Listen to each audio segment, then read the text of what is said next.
Assalomu alaykum ikromli ko'rmanlar, mush vaqtingiz xayrli bo'lsin. Men Adil Uyg'ur, Uyg'ur tadqiqot instituti nomidan bilan salom yo'llayman. Har hafta institutimiz mudiri, shundaqla Jiddiy universitet adabiyot fakulteti tarix bilim o'qituvchisi, dotsent doktor Erkin Akram muallim o'tkazib kelayotgan xalqaro vaziyat va kun tartibini programmasiga xush keldiңiz. Muallim xush keldingiz. Hoş bulduk, rahmet. Biz bugungi programmamizda Trumpninki, Amerika prezidenti Donald Trumpninki Osiyo ziyarati haqida to'xtalamiz. Hammamiz ma'lum bo'lgandek, Donald Trump bu ASEAN oliy boshliqlar yig'iniga qatnashish uchun Malayziyaning poytaxti Kuala-Lumpurga ketdi. Badi u yerda Xitoy davlat raisi Shi Jinping bilan ko'rishganligi bildirildi. Bundan boshqa Tramp yana bu Kamboja bilan Tailand o'rtasida uzundan beri ixtilof bo'layotgan bir kelish masalani hal qilib yani bir tinchlik ehdinamesi e, imzo qo'ygan bo'ldi. Bu amaliyotda Trampning balki Nobel tinchlik mukofotiga nomzod bo'lishiga bir vasila qilishi mumkin degan nimalar bor, analizlar bor. Bundan boshqa Donald Trampni Xitoy bilan kurashga, Xitoy davlati Shi Jinping bilan kurashga vaqtida Xitoyning Rossiyaga yordam qilmasligi bo'lma, Rossiya neft olmoq to'g'risida bir besim qildiganlik hatta boshqa nurg'un masalalar haqida to'xtalganligi bildirildi. Ma'lum biz old bilan şu ASEAN degan bir nayta mühim bir tashkilot deb bilma. Qisqacha mushaq to'xtalib bergan bo'lsa, undan keyin bu yig'inning ahamiyati haqida so'zlab bergan bo'lsangiz. Bu teşkilat 1990'larda kurulgan bir teşkilat. Yani Cenab-ı Şark Asya Devletler İktisadi Hamkarlık Teşkilatı. Bular şu ticaret ve iktisat bilerle şu kurulan bir teşkilat. Hazırgıca şu 10 teşkilattan ibaretti. Yakında bu Şark Timur Devleti'nin katkandaki 11 azası buldu. Bundan başka misalga ASEAN plus koşuş bir Xitay. Ondan keyin ASEAN koşuş Japonya, Janubiy Koreya, Xitay 3. Yani ASEAN koşuş 3. Degandek aşında teşkilatın azası bo'lmagan bazı devletler bilen ama şunday diyalogları bağımdı. Bu teşkilatın ki iktisat ticaret bilen şokunsa mı? Bu rayondaki xavfsizlik meseleler bilen mi şokunuşka mecbur kılıvadıdı. Çünkü hemimiz bilgendek Xitay şu 1947'de deniz çigrasını sızgan vaxtıda şu Cenab-ı Şark Asya'nın ki işçiginin aldıgıca sızıp hemisi meninki de vargan. 1984'ten keyin şu xalqaro taraftan qabul qilingan bir deniz kanunu var. Bu kanun qargan çağda her devletninki şu denizinin kıyısından 12 mil yani İngiliz'ninki mil bile kenglikdeki zemin mi aşı devletke ait. Ama Xitayning sızgan sızıqlar o 12 mildan tar kichik bo'lib ketganda shunaqa Filipin, Malayziya, Indoneziya, Brunei, Vietnam degandek devletler bu Xitay bilan şu Janubiy Xitay deniz meselesinde bazı ihtilaflar var. Hem tarihi ihtilaflar var hem de bu ABQ degan devletler müstemlikeden kurtulgandan keyin payda bo'lgan meseleler var. Ama bu ASEAN şu xavfsizlikni hal qildigan bir mesele yani bir mekanizmanı kurup çıkmadı. Yalnızla bir platform degandek bir ASEAN'ın içinde bir müzakere kıldıgan ya da birbirinin göz karışını ügündigan için işte bir platform. Bu mu xavfsizlik meselelerini hal kılmayıvadıdı. Şununla bu teşkilatın ki azalarının bir kısmı şu xavfsizlik meselelerini Amerika'ya yakın bulup durup hal kılsak. İktisadi ticaretini Xitay bilan yakın kılıp tutsak da. Ama bu Xitay Amerika'nın arasındaki şu ticari uruşundan yani soda uruşundan başka sahalara yayılgan uruşlar başlap ketkenden keyin bu rayondaki devletler ikki devletning arasında qilib qolgan gap. Abaqa degan iqtisod foydani mayoqdan olaman, xavfsizlik foydani mayoqdan olaman deydigan o ahvol hozir borgan siri jiddiylashyotidi. Ya'ni burungi kutgandek bo'lmayotidi. Xitoy bular Amerika bilan yaqinlashyotidi deb xafalig'i bor. Misoliga Filippin bilan bo'lgan munosabatlar. Amerika mı bu devletler şu Xitayning aqsı kirib bizning deganni qilib bermayotidi deb xafaligi bor. Shuning bu ASEAN tashkiloti qurilgandan beri iqtisod meselelerini yaxshiroq hal qilgan bo'lsa, ammo xavfsizlik meselelerini, siyosiy meselelerni, hatta bir qism diplomasiy meselelerini toza hal qilolmayotidi. Bo'lmasa bu tashkilot mushu rayonda eng cho'ng rol o'ynash kerakdi. Ama şu rolni o'ynayamaydigan biri, yani to'liq o'ynayamaydigan bir ahvolda hozir. Alın bu dünyadaki xalqaro tashkilotga qaraydigan bo'lsak, bir noyob kuchli davlatlar, bosh davlatlarni tashkillab, bosh tashkilotni kuchaytiradigan nurg'un qadamlarni tashlayotgan. Masalan, Yevropa Ittifoqida Germaniya bilan Fransiya kuchli, boshqa Yevropa Ittifoqi davlatlarini bir yerga yig'ib, tashkillab, hozirgidek qurum muassasalashgan bir seviyaga yetdi. Kuchli cho'ng bir ittifoq deydi. O'xshashla Shanxay hamkorlik tashkiloti Xitoy bosh bo'lib, bosh davlatlarni tashkillab qilganlik uchun ma'lum bir seviyaga yetdi. Hatto atrofdagi a'zo bo'lmagan davlatlarmi buning a'zo bo'lsak degan bunday bir orzu qilingan bir tashkilot seviyasiga yetdi. Dal shu nuqtani aytgan vaqtimizda ASEAN qo'shish bu davlatda hamma davlatninki kuchi bek farqlanmaganligi uchun shundoq bir hozirgidek muassasalashgan dunyoga bu dunyo emasda rayonga ta'sir ko'rsatadigan bir seviyaga kelmasligi sabab bu davlatlarninki o'ttirishki kuchlarninki farqli bo'lmasligi yo boshqa sabablar bormi? Tabii siz degan mesele muhim. Çünkü bir teşkilat kurumuz degan vaqtida şu bağ güçüne texmi güçlü haliga kelish uchun devletler teşkilat kurdu demdi. ASEAN şu bir-birisiga kuchi o'xshab ketadigan devletler. Bu devletlerin içinde işte Vietnam var, Malezya, Endonezya var. Bunlar biraz güçlü devlet. Ama o rayondaki bir Japonya, bir Xitay, bir Hindistan, bir Avustralya bile seliştirilip olmaydı hem de. Şununla o çoğun güçlerin arasında özara bir güç kurup, şu çoğun güçlerge ama takabul türmen degen bir yıpık niyetimi bakıp, onu kılamayıvatıdı. Yani bu teşkilat kurulgandan keyin teşkilatta bir yetekçi bir güç buluş lazım. Onun için teşkilatını başkuruş için bu güçlük boğan bu e, devlet emez, şundakla bir tüzüm, bir nizamlama, güçlük bir nizamlama kurup çıkış lazım. Yani devletlerine nizam bile başkuruş lazım. Bu ASEAN'ınki nizamları biraz esnek. Hem de bayansız diyen esas bir oyuncu yok. Değil ki Xitay mı Muşu rayonlarda mı aslında bir teşkilatları var.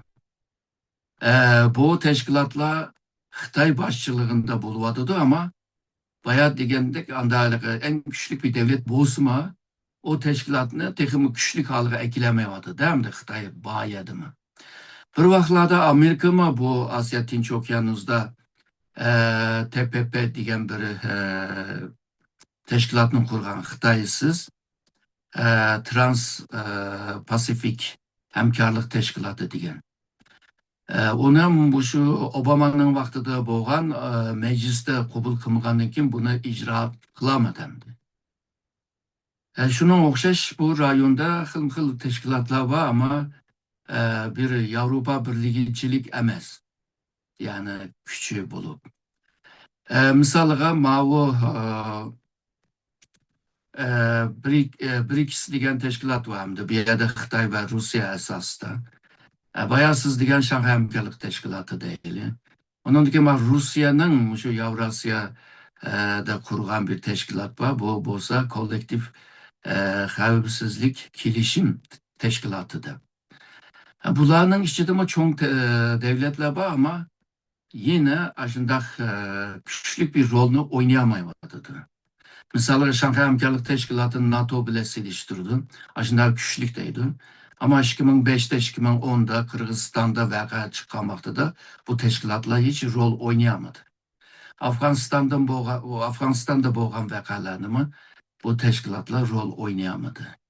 Yani demek ki bu teşkilatlar e, malum bir seviyede ve bazı sahalarda e, rol oynayalaydı ama bazı yerlerde oynayamaydı. Bulupma rayondaki ve rayon sırtındaki çoğun teşkilatla bulağa arlaşkan vaxtıda, kol sağan vaxtıda bu, bu xil teşkilatla tığımı rol oynayamaydı bir halığı düşüp kaldı kendi.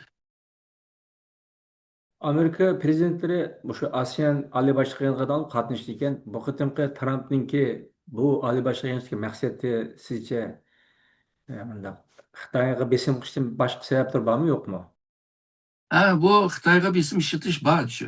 Çünkü hazırkı biz diyen ASEAN teşkilatga a'zo bo'lgan devletler Xitoy bilan iqtisodiy munosabatlarimiz yaxshi. Filippin yaqinqi zamonda munosabatlar buzildi. Şununla bu devletke ilgi çıkış, bu devletler bilan munosabatni taraqqiy qildirish, Xitoyga bir bisim ishlatgan bo'ladi endi. Bu dakikatim şu Kamboçya ve Tayland arasındaki çigra ihtilaf meselesi batı bula çigrada birbirisiyle uğraşıp sokuşup can kılıp ketken. Hem de buna şu Malezya başçılığında Enver İbrahim olanın ki Malezya'nın ki başlığı. Onunki tırışçanlığı bile bulanı bir tinçlik haline geldi. Ama bu tinchlik imzo qilish uchun mushundaq bir Amerikanın ki prezidenti kelib, kuzatib bersa texim yaxshi bo'ladi deb mushu ASEAN yig'iniga chaqirgan bo'lib, ona mushu nimagima imzo qilish yig'iniga shahidlik bo'ldi endi. Demek ki mushu ASEAN devletlerine Amerikaga ehtiyoj bor degan gap. Ama Amerika mı bu devletlerge mi yukarı bajda ticari bajның yukarı seviyede bulağımı işletken değil mi de? Şunun bulağının kimi bir ASEAN Devletler Teşkilatı'nın ki ASEAN'a azab olan devletler mi şu bajını düşürüşünü mü kalaydı hem de? Bular hemisi sözleşti ama bir hazırki ahval qarğan çağda hazırçı tehi bir malum nime yok tehi. Müsbet bir ahval tehi görünmedi.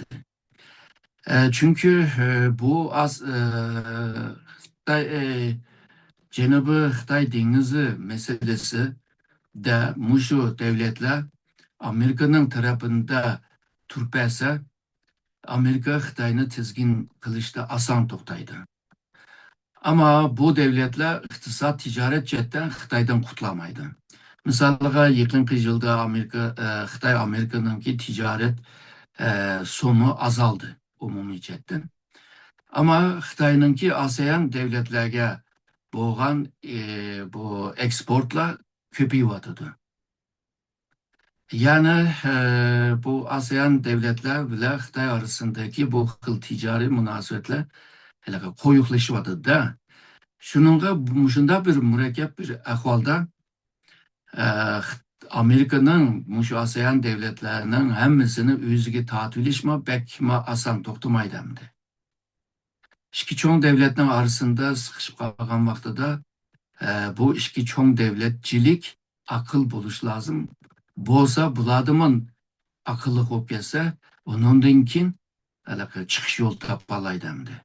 Misalga bulanınki arasında en mühim bir devlet olsa Singapur. Singapur küçük bir devlet ama akıl cihetten çoğun devletlerden ve çoğun devletlerden üstün bu başka aşında her tarafta sıkışkan, ham maddesi bulmayan, zemin toprakları tar boğan aşında bir devletini hazırgacha yaxshi boshqarib kelaladi. Muallim, bu ASEAN devletleri hem de Amerika prezidentini teklif kıldı yığınga. Ama nimişka Xi Jinping mi kildi hem bu yığıngaça. Bu yerdeki meselede bu devletlerindeki münasebetini süperleşti doğru kelse. Çoğun pilla uğraşsa aslında çimla yencildi o. Yemcilip, kiçikne ayvallah yemcilip zahmiydi. Bularına ahval muşuna okşatsak kanarak buldu, muvaffak olmadı mı olmamdı? Yani bu ASEAN devletler mındak oylaydı. Bu işkisi uruşmasa, bu işkisi kilişvasa, biz her iki taraftan menfaat alsak dep oylaydı. Şunun işkisi uruşup kalsa hem de bir keyinki hazırtaki o seviye kelmedi. Keyin her iki devlet bulağa bisim işiltip zoğlap mening tarafımda tursa dep zoğlagan vaqtida bular birini tanlashga mecbur kalırdı. O vaqtda da menfaatninki bir kısmı yo'qaydi, quruq qoladi hamda. Shuningga bu ikkisi chiqishsa deydigan orzulari bor. Misolga Singapurninki davlat boshliqlari to'la mushu gapni deydi. İki devlet to'g'ri Amerika mevcut bir hegemonya bir güç, Cihangir güç, Xitoy yükselgen Cihangir güç. Bu ikisi çokum talışıdı. Ama e, normali mındak rekabet bilen talaşsın, can noktasıga bağımsın, şiddet alığı kemisin dep aşın teşvik kılıvadıdı. Fakat Xitoy bilan Trump'ningki bir-birisiga qartilgan siyosetdagi bu Singapurlar yoki Singapur ya da ASEAN'ning qolgan davlatlarning o'ylagandek bo'lmayotdi endi. Bu qatimqi ko'rishishda yig'indi deyli Tramp bilan Shi Zinpinningki ko'rishilganligimi qiziq nuqtadan biriga aylandi. Balkim taxmin qig'il bo'ldi, lekin aniq emas deyolmasak bor. Sizcha ikki davlat boshliqi bir yerga kelganda qaysi temalarni kun tartibga ilib kelish mumkin? Hazır bu Trump nima ASEAN'ning yig'inini tugatib, ondan keyin Japonya ziyareti bor.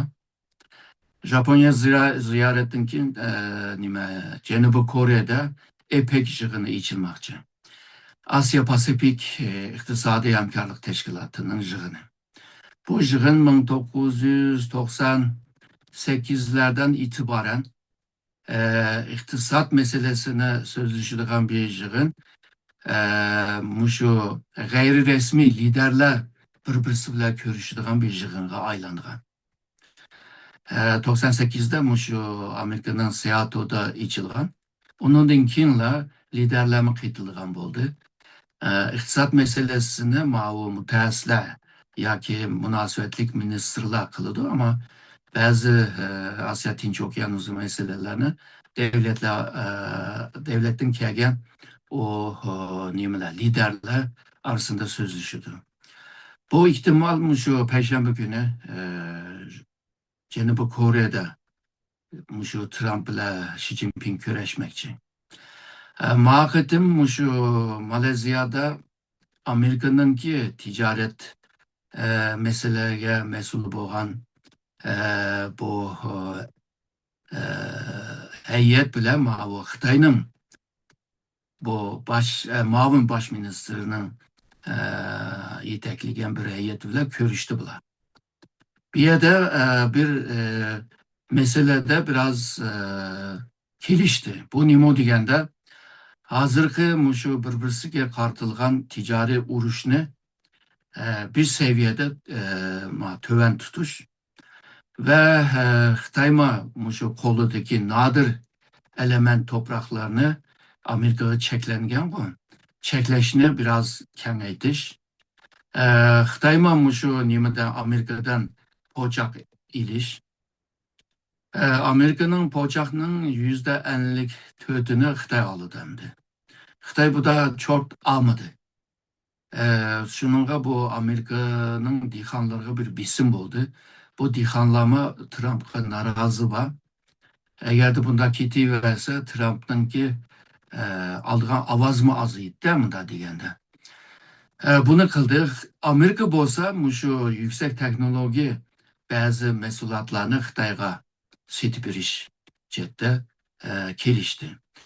Bularni texmi konkret halga ekiliş için texmi bir-birisiga ziyan bermaydigan, ama rekabet işçide buludu ama ziyan bermaydigan bir halga keliş ne müzakere kıldı. Ondan keyin o 11. ayının birinci gününde Amerika Xitayga %100 manda bir tamoji bajni işiltetdi ama maqetimde onuma kaldırdıgan boptu. Yani mundaq bir tayyorlik bilan bular liderler şu Janubiy Koreyada köreşmekçi. Köreşken vaqtida hamda prinsipal chetdan ba'zi narsalarni so'zlashidi. Ya'ni ikkimiz urushsak, har ikkimiz ziyon bo'ldi. Ticari urushni, savdo urushni hammamiz bilamiz. Sangimiz ziyon, mangimiz ziyon. Onundan bu her iki taraf ziyon tatqıca hamkorlikni texmi ko'paysak, bu jahon hammamizga yetadi. Sangmi yetadi, mangmi yetadi. Birlikda bu jahonni shundoq idora qilsak bo'lmamdi deydigan gaplar bo'lishi mumkin. Ya'ni bu da agarda Amerika shu Xitoy bilan kelishib qolsa, ya'ni shu yig'inda hozirgi men degan musbat shaklida kelishib qolsa, Xitoy ondan keyin yana bir timini kun tartibga kelishi mumkin. Amerikaning Tayvanga bo'lgan bu yordamni qo'llashni to'xtatish. Bunu degan vaqtida Amerika ma'ni deyish mumkin. Senma Putinga yardım qilma, Ukrayna urushi tugsin. Ukrayna urushi tugmasa, sening bilan bo'lgan munosabatmi ravon bo'lamaydi. Çünkü menimki o ittifaktaş devletlerime bununla bisim işildi. Amerika'nın işçidi mi bunda bisim var. Şununla bu canlı tükse yakşı buludu deyiş mümkün. Onun denkin Xi Jinping mi deyiş mümkün. Onda olsa İsrail'ni mi tizgin kıl, Lübnan'a, Yemen'e, ya ki Suriye'ye urup selip jümüsün. Ondan keyin Gazze meselesinde Amerika çıkarak köngül bölüp u yerdagi tinchlikni qo'g'dab qolsin degandek mushu temalar muhim temalar so'zlashish mumkin deb o'ylayman. Savdo jihatdan u ma'lum bir jihatdan kelishdi deyli ikki davlatni. Çünkü ikkilisi biraz menfaat yetkazgandan keyin, menfaatlik bo'lgandan keyin u tabiiy deb o'yladim men endi. Bu siz degan masalan deyli, sen Tayvanga bo'lgan yordamingni kes desa Xitoy Amerikaga. Ondan keyin Amerika Xitoyga sen mi Putin yordamini to'xtat desa. Demoqchi olduğum şu. Xitoyda nima? Xitoyda ta'lim munosabati shunday yaqin chambarda bog'langan. Ya'ni Xitoy dediki bu meningki manda nima masalam, ya'ni bexatarlik ve mevcutlik meselem demdik hamda siyosiy jihatdan hayotiy ahamiyatga ega bir masala. Ammo seninki Ukrainani qo'llab Putin qarshi chiqishing yoki mening Putinni qo'llashim sen bilan biraz munosabati yo'q, vositlik munosabat bo'lsa deb bir savol paydo bo'lsa, buni o'ylab qoldim endi. Mushu ikki davlat nuqtasi mushu ikki masala siyosiy jihatdan diplomatiyada cho'ng davlatlar kurashganda bundaq ko'zdur meselesi bo'lalamdi. Çokum yani bu liderler bir köreşken vaxtida misalga muxbirlarga uçuq bo'lgan bo'lsa, u vaqtidagi gaplar hammasi hammamiz taxmin qila oladigan gaplar. Ha. Manda yaxshi, anda yaxshi. Ama ishni yeb ketgandan keyin bular bir-birisi bilan qilgan ishlar tamoman savdo. Sen mani qilib ber, men ani qilib beray deb degandekchi. Misalga bundan yıllar evvel yine şu EPEC yığını yani Asya Tinç Okyanus İktisadi Hemkarlık Teşkilatı'nın yığını Japonya'da içilgan. Japonya'da içilgan vaxtda şu Trump'ma birinci qitim bu hakimiyet bir şey kelgan vaqti. Aşağıda Xi Jinping bilan ayrım köreşti. Ayrım köreşken vaxtda Xi Jinping'e dedi ki sen beni şu ikinci qitim sayılışqa sen bana yardım qil deb. Xi Jinping deydi, qanday yardım qilman desa, şu Amerikadan chiqaraqmi şu mal alsam, men şu Xitoy bilan bo'lgan tijorat, savdo tamponsizlikni hal qilgan bo'ldim. Shuningla buni desam, ondan keyin ovozini chiqargan bo'laman. O bu debdi. Buni ama bunda yig'inlar maxfiy bo'ldi-ku, ichvatmaslik lazım. Ama bununki Trump'nınki xavfsizlik nimesi danışmanı yani bu Xavfsizlik Konseyi'nin başlığı John Bolton bunu özünün hatırası da uç kaşkar yazıdı hem de bunu. Hatta Uygur meselesini mi yazdı o yerde. Xi Jinping Uygurlarını terörist, bu teröristlerini hal kılış için bir kanca nime var, uslup var. Birisi şu mektepke kirip ulanı terbiyeleş, lagerini demekçi. Ondan keyin Trump'ın degidek to'g'ri qilibsan-ku, to'g'rikan-ku bu. Bu teröristlarni shundoq hal qilishsizlar tehi, o'ltirib qilmabsizlar tehi degandek gaplar. Mushu gaplar maxfiy bo'ldi-chu. John Bolton buni fosh qilib qo'yg'achqa hozir sud bilan mashg'ul bo'lyotidi. Ona şu 18 yıl mı şu kesitiş mümkün hem de bu sodda qanday karar berdi bilmeymiz. Talep kılındığını 18 yıl o adam zaten qiyirib biriye kelgan adam hem de qanday bo'la bilmeymi. Demekçi boğunum hem de bunun misalını berip bu devletler arasında aşındak uçuk aşkar aşındak bir sodalaşış degan mesele var. Misalga deyli Muşu Yalta jığını deymiz. Yalta'dan evvel Tahran jığını, ondan evvel Muşu Kahire jığını deyli. Hazır bununki Muşu nutuk emas de ama o hatıralar hemsi uçuk. Hem de onu okuyduğun bolsan, yani bu haklar aşı sırtkı görünüşte çıraylık sözlep tinçlik qoğdayımız, dünyanın tinçliği o bu degen bile aya kelgen çağda hemmisi yüzünün menfaatini dep aşı talışıp kıldı kendim. Yaman tarafı hemmisi uçuk çıkırdı. Şununla maakitim mi, Xi Jinping bile o Trump mı belki ben degen meselelerini şu uçuk talaş tartış kıldı dep oylayım.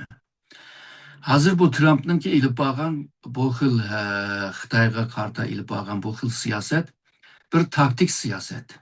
Taktikler kısa işletildi. Uzun işletkili olmaydı. Uzun işletsen Xitay bu taktikni bilip aladı. Bilip algandan keyin yolunu tapıdı. Karşı çıkışınınki imkanlarını, usluplarını tapalaydı. Onundan keyin işe yarmaydigan bo'lib qoldi. Hazır Xitay şu Trump'ның işini ügengen oldu hazır. Hem de bu Xi Jinping şu birinci kıtım 2019'da tuyuksuz Trump'ның ki ilip bağın ticari uruşga biraz ankırap kalgan demdi. Hazır onda emez. Hazır şu Trump ile Xitayda tecih düşen degen bir spor var o. Asla o oynaydıgan. Ya asla iştirip, asla tatıp, ondan kim o yakı bu yakı söylep degende Trump'la aşınla oynavadıdı. Trump'nınki oyunu o G'arb'nınki şahmatga o'xshaydamdi. Ama Xitayning oynagan oyun Weichi var o Xitayning. Partaş ve Aktaş var o tört nimde sızıp. Bu ikkining uslubi nima desang, G'arb'nınki şahmatı aşı aldığı uçurganla yo'qitib mağdı. En ahir berip şahmatdaydı. Ama Xitayninki Weichi kademe uttul emas, etrafıga bir neçe kademni oylap durup, ahirisini buğup yo'qitdi. Yani buğup koydu, sen hareket kılamaydigan halga kelip kalsa. Buna şu Henry Kissinger'ninki şu Xitay toğrusida, Xitay hakkında dep bir kitap yazgan, On China deydigan. O kitapnınki aşı birinci bölümde muşunu yazgan. Yani Xitay bile içkan vaxtıda Xitayning uslubunu bilmey, qarsıg'ila içsen netice alamaysa deb. Shundaq yazgan hem de yıllar evvel. Şununla bu taktikler özgür tutulsa Xitayni yaxshi bilip, onunki aciz yerine, noksan yerlerini yaxshi bilmey, Xitayga şu bisim işiltip, şu kaltakni kötürüp valaquluk urman desem, Xitay bu kaltakninki ağırlığa chidayalaydigan haqchu. Chidaydi. Qiyinchilikqa chidaydi. Xalq kambag'alishib ketsa, yana chidaydi. Mağının degenindek işten bağına çın bağlanlar degendek qo'saq ichib ketdi desa, işten bağına çın bağlasan aşmaydı degendek, onun chidayalaydi. Ama Amerika xalq bunun chidayamaydi. Şununla bu da hem de sözleşken vaqtida belki menfaat to'g'risida jiqroq so'zlash to'g'ri keldi deyman. Ya'ni qara, men bunda qilsam senga menfaat maz ziyon. Sen bunda qilsang menfaat chetda maz ziyon. Bu menfaat o'rtaq ziyon bo'lgan yerlama bor. Bu ziyonlik sangımı şu, mangımı şu, bunda ketiverse bo'lmaydi. Bu ishni mishada to'xtatayli. Endi o'tirib, ma o nima müsbet bir raqobatga kiraylik. O anaqa boksurdek sahnaga chiqib bir-birini urib yotqizib o'tish emas. Bu anaqa yurash musobaqa bor-ku. Bir-birisiga chekinmay andaq bir raqobat qilaylik deb agarda mushu nuqtaga kelsa, bundan keyin ikki davlat raqobat munosabatiga kirdi. Anaqa bir-birini o'ldirib yo'qotishninki musobaqa emas hamda. Raqobat emas. Agarda bu da yana chiqmay qolsa, shunaq men degan ahvol, vaqtida bu ikkisi bir-birisiga texmi jiddiy bir şekilde urushib so'qishadi. Ba'zi masalalar hal bo'lmaydi. Misoliga Xi Jinpingga bisim ishlatib, sen Putinga de, Putin hamda shu nimani tugatsin, shu Ukraina urushini. Bunda oson to'xtamaydi. Putin men to'xtataman demagicha Xi Jinping to'xtat deb undaq bisim ishlatamaydi. Shunga yig'ib kelganda, ya'ni Putinga bog'liq bu ish. Hamda bu Xitoy Putindan yomon jiq foyda ilyotidi. Tabiiy gaz, neft, xam modda, bu azangi sit beryotidi, ammo jangdan to'payli. O foydani Amerika ta'min qilib beradi. Amerika ta'min qilib bermagandan Xitoy yana Rossiyadan oldig'ini yana oladi. Hamda qo'shni davlat qo'shnilar arasında jidal bo'lishdan yiroq turish lozim deydigan gap bor-ku. Bir qatim jidal qilib qolsang, o asirlar nima avlodlar shu devam qilgan bir ishda bu. Shuni Xitoy buni bilgachga Rossiya bilan bakma nima munosabatlarni Amerikani deb Rossiya bilan munosabatni buzishga tirishmaydi deb o'ylayman. Misoliga Trump bunga erishamadi. Erishamagandan keyin qanday nima deydi endi. Ondan keyin Trump kelgandan beri butun dunyoga savdo urushini boshlatibdi. Bugün mana Braziliyaga qarta ig'ir bir boj vardı. Hazır 180 derece o'zgarib, uni ma qoldirdigan bo'ldi. Kore, Janubiy Koreya, Japondayda bu %25-27 bek yuqori. Buni %15 ga tushirib bersang deydi. Bu tushirishninki ehtimoli singitni olmak kelyapti. Baya deganda Xitoyga %100 deyapti. Hazır bu Malayziyadagi bu bürokratlarninki ko'rishishda buni ma qoldirdigan bo'lib, ya'ni 11-oyning 1-kunida ijro qiladi. Buni ma ijro qilmaydigan bo'ldi degandek. Shuningga bu uzun müddetlik, qiyin ve bir-birisining kuchini yo'qotadigan mundaq bir uzun maraton raqobatda Xitoy chiday oladi, ama Amerika chiday olmaydi. Bu nima siyosiy madaniyati bilan, siyosiy kültür bilan munosabatlik bir masaladir bu. Shuningga budaqi nimada belki müsbet bir ahvollar chiqadi. Xi Jinping ma iniq, ochiq, bir-birimizga ishonchi bo'lgan holda undan bir muzokara bo'ldi deydi. Trump ma voy budaqi ko'rishishda natija oldik. Bununki shu iniq, konkret narsani keyin so'zlashimiz, ammo manda yaxshi, anda yaxshi deydi endi. Shuningla o nima bozor var, o çek bozor deymiz, bozor deymiz. Bular onunkin canlanıp gidiyor endi. Bu ikkisi urushmasa hamda iqtisodlar, dunyo iqtisodi yaxshi bo'ladi deydi. Ondan keyin canlangandan keyin hammadan xushal bo'ladi. Bu ishlar oxiri shu yaxshilashib ketadigan şey deydi. Ama bayağı men degandek, meselelerning, ba'zi meselelerning o'zini hal qilolmaganda bir-birisining ko'nglini elish demaydi. Yani bir-birisini aldash desam yana to'g'ri bo'lmaydi. Yani senin raz da koyup bir kilişim, bir körüşüş ve aşına bir netice buluş mümkün. Hem de bu çek bazarla bazarının ki iktisat ahvalla yaxşı qarapmağan ekan Amerikanın iqtisadıma biraz yaxşı buludu. Xitayning ki iqtisadıma biraz yaxşı buludu. Degandek mışında bir netice çıkış mümkün. Bunu nima uchun bunda o'ylayman deganda ikki devletninki bu rekabet kurulma karakterlik bir rekabetçi. Yani senin kurulman benim kurulmam bile farklı. Bu farklılıkların arasında bunda cideller bulup turdandı. İkincisi bayağı ben degende Amerika hazırki cihanın Cihangir devleti. Xitay yeni yükselivatkan Cihangir devleti. Bu ikisininki bir hesaplaşış mesele var bir yerde. Ya sen ikinci de turuysa ben birinci. Ya ki sen birinci olursa ben ikinci uçup kalmam. Hem de muşu cereyanda birbirisi bile tırkışıdığan gebemdi.